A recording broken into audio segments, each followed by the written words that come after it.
What's up, Rutgers? Thanks for tuning in to Inside Rutgers. I'm your host, Darius. And I'm Anabel Caraballo. Welcome back to All Things Rutgers. We're here to give you the inside scoop on everything happening on the Rutgers campuses. And since this is Rutgers' 250th anniversary, there are so many things planned throughout the year on all of the campuses. You're right. It's such a big historic year. Let's check out how we kicked off the celebration.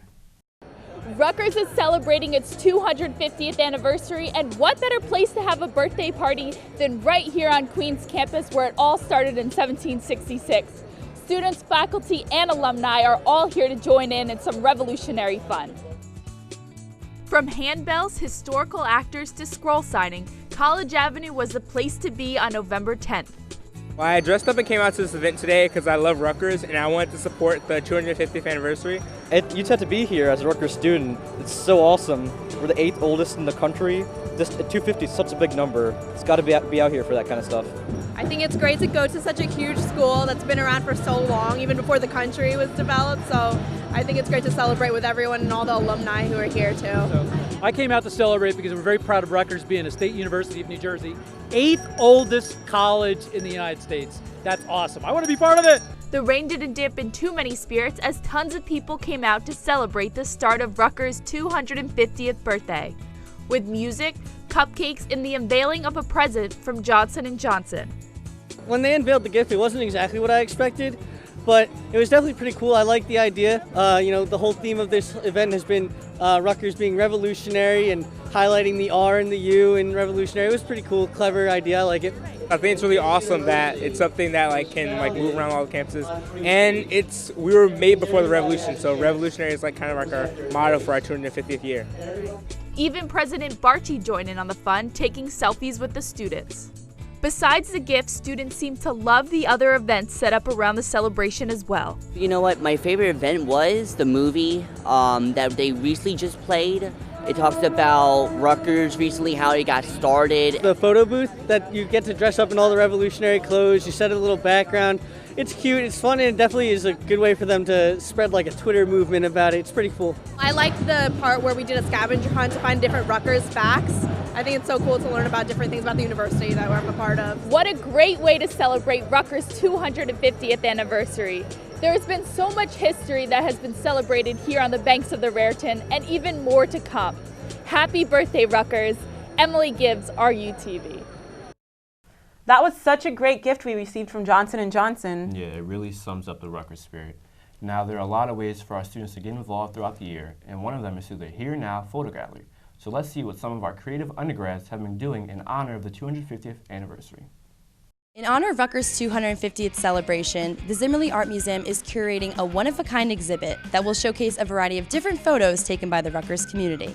Students, faculty, and all other members can submit their photos through an online digital gallery, and curators will pick 250 of the most compelling images for a book that celebrates the university's milestone anniversary.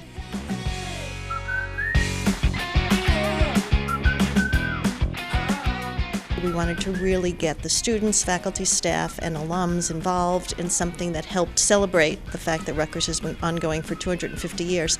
But we didn't want to do a history show because other people were already doing that. So we thought what would be a great thing would be to get everyone at Rutgers to contribute to a portrait of Rutgers in 2015 that talked about what life was like at a research university that had just acquired a medical school, that had 40,000 undergraduates and graduate students, who had global programs and programs in the city of New Brunswick. And we really hoped that thousands of photographs given by all of the people at Rutgers would really show the world what Rutgers was. While all the 250 is about the past, this is what's happening now on Rutgers campus, which is a really important part. It's looking towards our future and like we have the new medical school, which is like a giant thing. And so I think that this is interesting because it documents my life on Rutgers during my year. We do have categories like global Rutgers, academics at Rutgers, athletics at Rutgers, art at Rutgers. It can be party time, it can be the football games, it can be here in the museum, it can be out on Voorhees Mall, or eating in the dining hall, sleeping in the dormitory. Right now we have over like 370 photos, but we have space for thousands. The other thing that we're doing to celebrate and commemorate this event is to put together 250 of the best, most interesting photographs from everything that comes into us. And for that purpose, we're going to put together a group of sort of photography experts, people at the university, and we're going to have them judge the 250 best photos. From our picturesque landscapes to our historical landmarks, there is so many places that students can take photos. So be a part of history and submit your photos today. I'm Julie Palazzo, RUTV. That's amazing that we all have a chance of having our photos displayed in a book celebrating Rutgers pride. Yeah, so pull out those phones and cameras, everyone. Well, Anabel and I are going to have a little photo shoot now, but stay with us because we'll be right back with more Inside Rutgers. We all know a big birthday means big gifts. Rutgers turns 250 on November 10th, 2016, and the university received its first official gift to mark the historic occasion. The university's neighbor and longtime partner, Johnson & Johnson, has pledged up to $50,000 for student scholarships in healthcare-related fields. And members of the Rutgers community can participate to make the initiative successful. Johnson & Johnson has released an app that allows people to donate a photo. For every photo donated, Johnson & Johnson will donate $1 towards medical scholarships for Rutgers students. So take out your smartphones and get sharing. Download the Donate a Photo app on your Android or iOS device. For more information on how you can make a difference, visit 250.rutgers.edu or donateaphoto.com.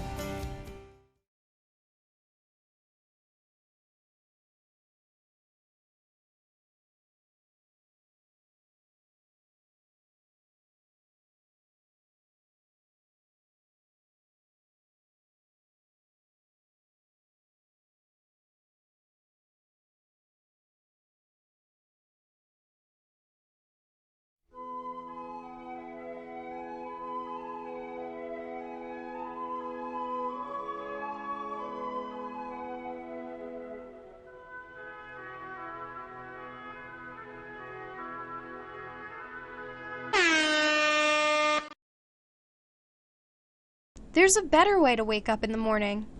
Start your mornings right with Wake Up Rutgers every Monday and Thursday at 9 a.m. Wake Up Rutgers is the best way to stay updated with all the current events and news happening around Rutgers, so wake up early and tune in.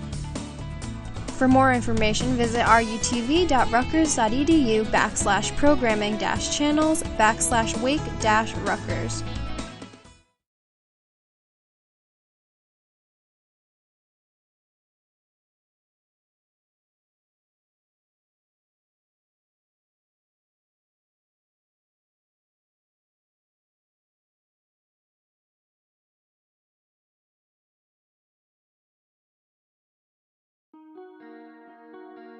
No one listens to me. I feel so alone. I feel invisible. I'm just so stressed. Whoa, what's Scarlet Listeners? Scarlet Listeners is a free and confidential student-run peer counseling and referral hotline. They strive to provide callers with a comforting and supportive safe space to speak freely or vent. Some topics available to discuss are family, friends, relationships, anxiety, depression, and more. Students can call Sunday through Thursday, 6 p.m. to 12 a.m. Students can also contact We Care, Second Floor, Hotline for Teen Self-Harm, and the Trevor Project. For more information or to volunteer, visit scarletlisteners.com.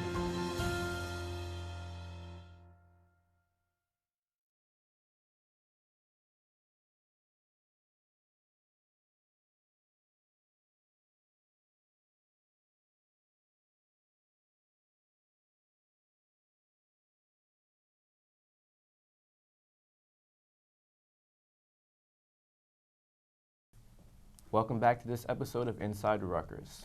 Now we're going to take a look at another way people can take part in the 250th anniversary festivities.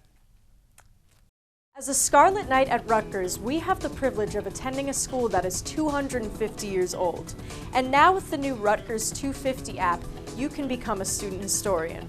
From walking tours to Today in History to 250 events, this app keeps your Rutgers historical knowledge up to date. The idea for the app was to have students mainly in charge. So the research was done by Professor Andy Urban's historical class from the history department. So his students founded a lot of the information for the tours, the history, and kind of set that as the foundation. Through that, the Rutgers 250 office, the students like myself and others within our department helped to expand upon that and build it to what it is today, but a large part of it was done by those students within the history course and just trying to bring together different parts of the university for this project. The idea of collaboration and tying to the Rutgers 250 year as a whole. Matt Wisemantel, the senior director of this department, Rutgers 250, had the idea and worked with other departments to try to bring it to life. And there's the student Rutgers University mobile app development team, Are You Mad? And they're the ones that really did all the developing for the app. In addition to any bug or tweaks or anything like that, we do plan to have a second edition out probably early 2016 within the early spring semester. And we do have some ideas, a gamification aspect, which would be some sort of trivia challenge that'd be within the app, and you could get giveaways, because my office is where all these giveaways are kept. So, there's we've got magnets and bumper stickers and things like that, and fun bags and things. And a cool way to give those out would be through this trivia challenge. There's just the level of student involvement, which is cool to see, the university coming together on all these different fronts to showcase this app and all this history that even if you're in New Jersey, local, and you're close to Rutgers but never went here, you can learn about the university and all these different aspects. And especially for Rutgers University Newark and Camden, they have information, they have walking tours in there, and a lot of the Today in History stops are a part of that as well. So there's a lot that goes into it, and it's just a fun thing to see and be a part of. Instead of browsing on social media while waiting at the Rutgers bus stops, why not learn about our university's great history? This app sounds like a great addition to anyone's cell phone and a great way to impress your fellow students and friends. I'm Kim Ballard, RUTV. That's pretty cool that we can learn all about Rutgers history right at our fingertips. I really like the Today in Rutgers history section. Yeah, it's you're reliving that moment from the past, Well, up next, we're going to take a trip to the past and hear from African-American alumni speakers of the Black on the Banks Conference.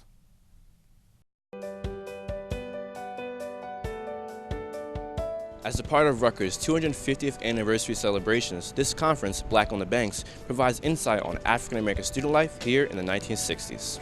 People, many people in this room, in fact, changed this university in the 1960s. It didn't just happen. Rutgers is one of the most heterogeneous institutions in the country, and we've just been reminded of how far from the truth that was in the early 60s. And so we're going to they're going to help us understand what that was like.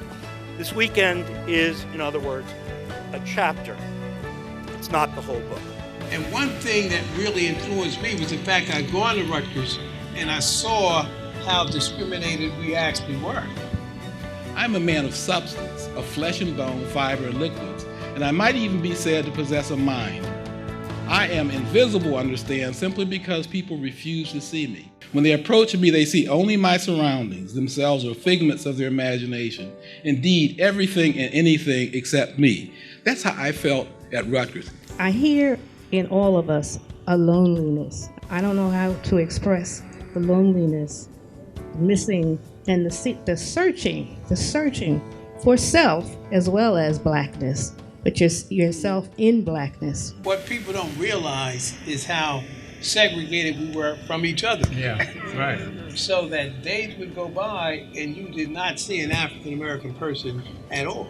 I think what impressed me the most about the educational experience in the light of that question was, as juniors and seniors, we started to educate ourselves. I learned to get along with people. I learned to integrate with people. I learned to deal with the issues that later on we would have to deal with in the practice of law. And it taught me a lot, and despite all I've said, I was very, very happy to have gone to Rutgers, and I'm very proud to be here. This event definitely gave us a glimpse of Rutgers' past. Be sure to check out all the events Rutgers has planned throughout the year in honor of the 250th anniversary. I'm Darius Still, RUTV.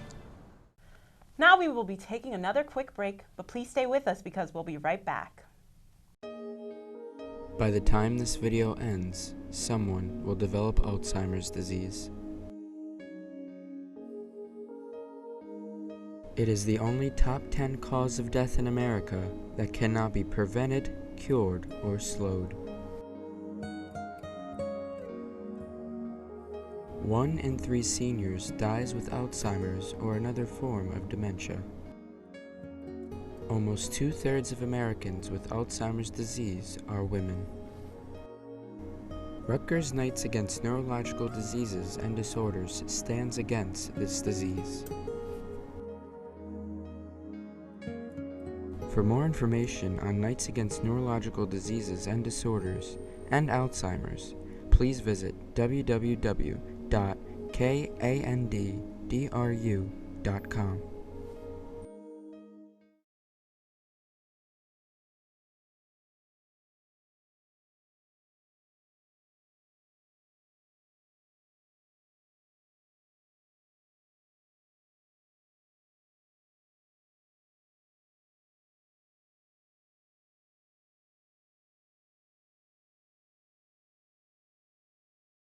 I'm here to tell you today that 1 out of 5 Americans experiences some type of disability in their lifetime.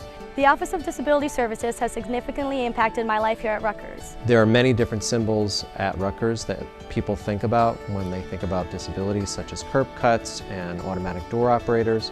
Basically, the Office of Disability Services has helped guide me step by step to solve any challenge that I face as a student with disabilities. Our role at the Office of Disability Services is to provide tools to help students with disabilities perform on a level playing field. And this year we're celebrating the 25th anniversary of the Americans with Disabilities Act, which is an equal access law. They offer the necessary resources to allow me to focus on building my professional career. The Office of Disability Services inspired me to start an organization on campus. But we also serve students with invisible disabilities such as attentional, learning disabilities, autism. On some days, I'm totally fine and can perform to my total abilities. However, on other days, it becomes very difficult to walk and even type and write.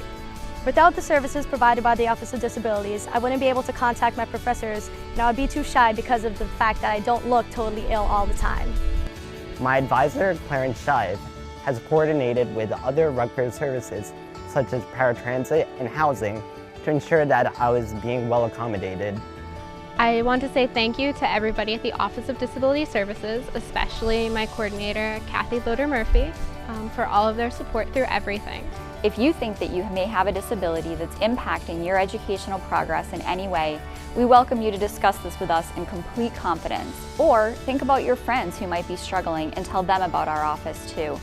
Please feel free to visit our website at ods.rutgers.edu for more information. Together we can help make your experience at Rutgers a very successful one, so please come to the Office for Disability Services if you need our assistance.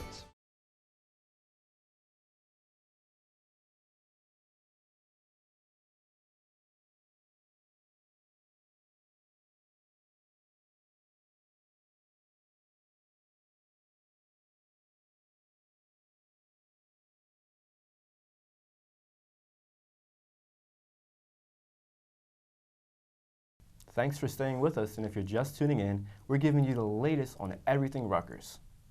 Have you ever wondered what food students ate back in 1766? Well, this Burn seminar gives you the chance to travel through time and check out the menu. Also, we have the medallion of venison. Venison is another, obviously, deer. Food and culture are intricately connected. And this Burn seminar, which is called Rutgers 250, A Taste of Culinary History, really focuses on food. Many of the things that students are eating now, everything from Pop-Tarts to pastrami, just didn't exist in 1766. By eating the same foods, that those first Rutgers students would have eaten, we're really making a sensory connection to the students of the past. We meet once a week for an hour and a half approximately. And each class we focus on a food group, and then we would have a tasting. We would also talk about Rutgers' role in that food group. I think what we tried very hard was to put it into perspective and talk about if you were a student then, you would be, for example, eating this versus what you eat now. This seminar was actually very interesting because it was able to link like history to food, which I've never really considered that link. Tasting foods from back when Rutgers was first founded was really interesting because it shows the types of flavors and types of cuisines and foods that they had back then. One of the things that we featured at our final culminating meal today was an apple pie made with a recipe from the 1700s, which featured Newtown pippins. And Newtown pippins were the most popular apple in 1766. Being able to go back and experience those same sensory experiences that the original Rutgers students experienced. It's providing a connection to the past that you just can't get from a picture or a book. And I think that the students, by actually tasting the foods, are almost engaging in time travel.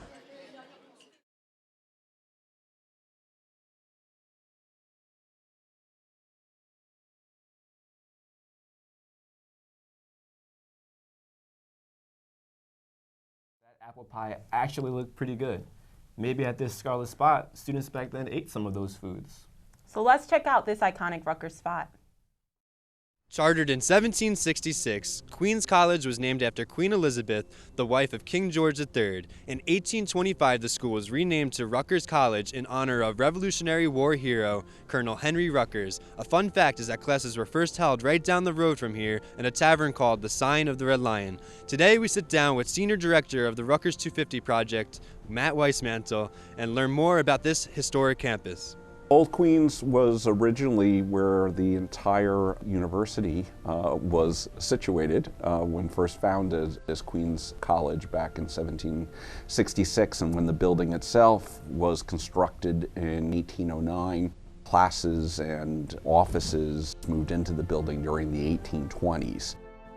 It sort of was the all-encompassing building. It had a library in it, it had classrooms.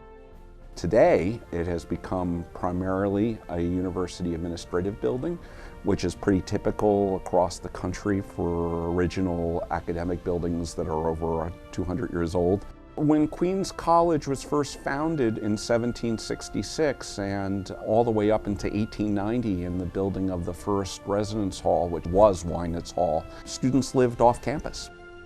They would live in boarding houses. A lot of our students were relatively close and lived in New Brunswick or nearby, so they would just leave their homes and commute by horse. Queen's College is a wonderful building, and it is really the heart and soul in many ways of the historic Rutgers. Many students know that Queen's campus exists, but not many students know what these buildings are used for and the history behind this campus. You should definitely come by and check out all that this campus has to offer. Until next time, I'm Will Powell's RUTV. Be sure you're checking in with Inside Rutgers. We'll be taking you on a trip to all the great places you haven't been to yet. But we're going to take one last quick break, but please stay with us because you don't want to miss what's coming up next. College can be stressful and it's easy to lose track of your health, but maintaining a healthy lifestyle is important. Here are 4 tips to get you back on track. An important part of staying healthy requires an active lifestyle. Make sure you're penciling time to exercise. Whether it be hitting the gym or going for a run, remember to get out there and get moving. A healthy lifestyle revolves around a nutritious diet. It's important to eat the recommended servings of fruits, vegetables, and meats to keep your body going. Hydration is also important, so carry a water bottle or visit water fountains frequently to get your 8 cups a day. In college, there will be many nights spent studying, but try to get enough sleep on a regulated schedule. Sleeping improves learning, memory, and overall health. Doctors recommend 6 to 8 hours of sleep, so determine your sleep patterns for a healthy lifestyle. Reducing stress should not be overlooked either. Do what helps you relax best, whether it be yoga or meditation, reading, or just hanging out. Make time to recharge your batteries. For more information on how you can live a healthy lifestyle at Rutgers, contact Health Services at 848-932-7402.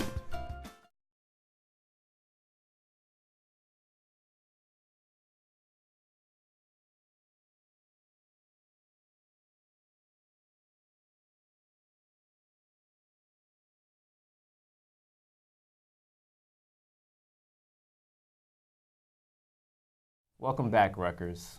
Now, since this is such a monumental year, we should have a prestigious commencement speaker to match, and the Rutgers University Student Assembly has invited the perfect candidate. This year, Rutgers University is celebrating their 250th anniversary, and the Rutgers University Student Assembly has invited a very notable person to deliver the keynote address at the 250th commencement. I would describe being a part of such a monumental class and university as really being truly an honor.